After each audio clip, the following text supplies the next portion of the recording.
बौद्ध धर्म इतिहास का एक अद्भुत कहानी है जो करुणा, ज्ञान, आत्म जागृति की यात्रा पर आधारित है। इसे समझने के लिए हमें इसकी शुरुआत, विकास और प्रसार के विभिन्न पहलुओं को जानना होगा।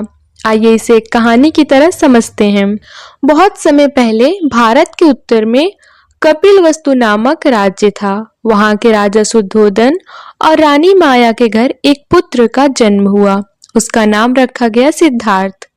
सिद्धार्थ के जन्म के 7 दिन बाद उनकी मां का निधन हो गया। उनका पालन पोषण उनकी मौसी और शुद्धोधन की दूसरी रानी महाप्रजापति गौतमी ने किया।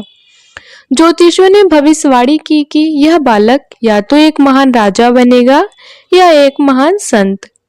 राजा ने सिद्धार्थ को महलों के भीतर सुख सुविधाओं में रखा ताकि वह संसार के दुखों से अनजान रहे। लेकिन वसंत ऋतु में एक दिन सिद्धार्थ बगीचे की सैर पर निकले। उन्हें सड़क पर एक बूढ़ा आदमी दिखाई दिया।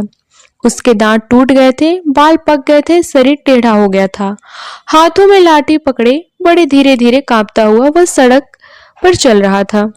दूसरी बार जब कुमार बगीचे की सैर को निकले तो उनकी आंखों के आगे एक रोगी आ गया। उसकी सांस तेजी से चल रही थी, कंधे ढीले पड़ गए थे, बाहें सूख गई, पेट फूल गया था, चेहरा पीला पड़ गया था। दूसरों के सहारे वो बड़ी मुश्किल से चल पा रहा था। तीसरी बार सिद्धार्थ को एक अर्थी मिली। 4 आदमी उसे उठाकर लिए जा रहे थे। पीछे से बहुत से लोग थे।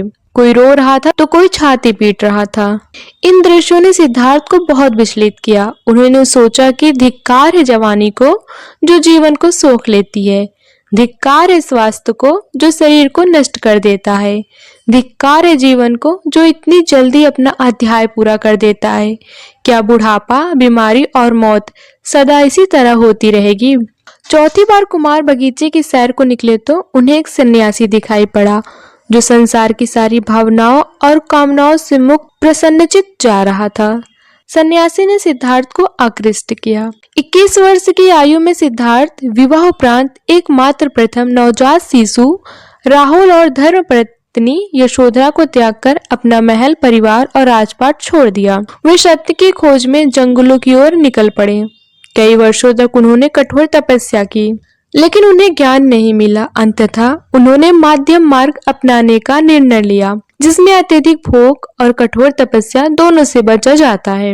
एक दिन सिद्धार्थ बोध गया में एक पीपल के पेड़ के नीचे ध्यान मग्न हो गए। कठोर साधना के पश्चात बोध गया, जो बिहार में है, बोधि वृक्ष के नीचे उन्हें ज्ञान की प्राप्ति हुई और वे सिद्धार्थ गौतम से भगवान बुद्ध बन गए। उन्हें जीवन के 4 आर्य सत्य और अष्टांगिक मार्ग का ज्ञान हुआ, जो दुखों से मुक्ति का मार्ग है। 4 आर्य सत्य: जीवन में दुख है, दुख का कारण इच्छा है, इच्छा का अंत करने से दुख समाप्त हो सकता है, दुखों के अंत का मार्ग अष्टांगिक मार्ग है। गौतम बुद्ध ने अपने ज्ञान को दूसरों के साथ साझा करने का निर्णय लिया।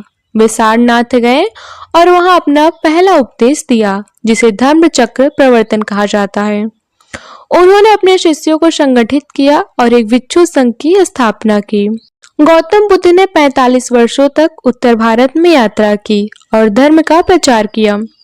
उनकी शिक्षाओं ने हजारों लोगों को प्रभावित किया। 80 वर्ष की आयु में कुशीनगर में उन्होंने महापरिनिर्वाण लिया। बुद्ध के निर्वाण के बाद उनके शिष्यों ने उनकी शिक्षाओं को संरक्षित किया। बौद्ध धर्म के 3 शाखाओं में विकसित हुआ। पहला है हीनयान, दूसरा महायान और तीसरा वज्रयान। सम्राट अशोक ने बौद्ध को भारत और अन्य देशों में फैलाने में महत्वपूर्ण भूमिका निभाई।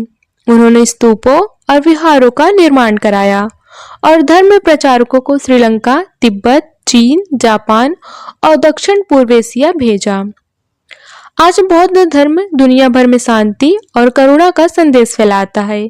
यह ध्यान और आत्म जागृति के माध्यम से मानवता को जोड़ता है। बौद्ध धर्म की कहानी केवल एक धर्म की कहानी नहीं, बल्कि आत्मा, जागृति और मानवता के कल्याण की यात्रा है।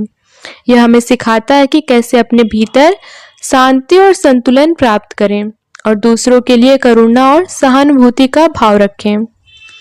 तो फ्रेंड्स, ये तो थी बौद्ध धर्म का पूरा एक विवरण। आपको ये कैसा लगा प्लीज़ हमें कमेंट में ज़रूर बताएं और अगर आप हमारे चैनल पर नए हैं तो प्लीज़ चैनल को सब्सक्राइब, वीडियो को लाइक, कमेंट और शेयर करें।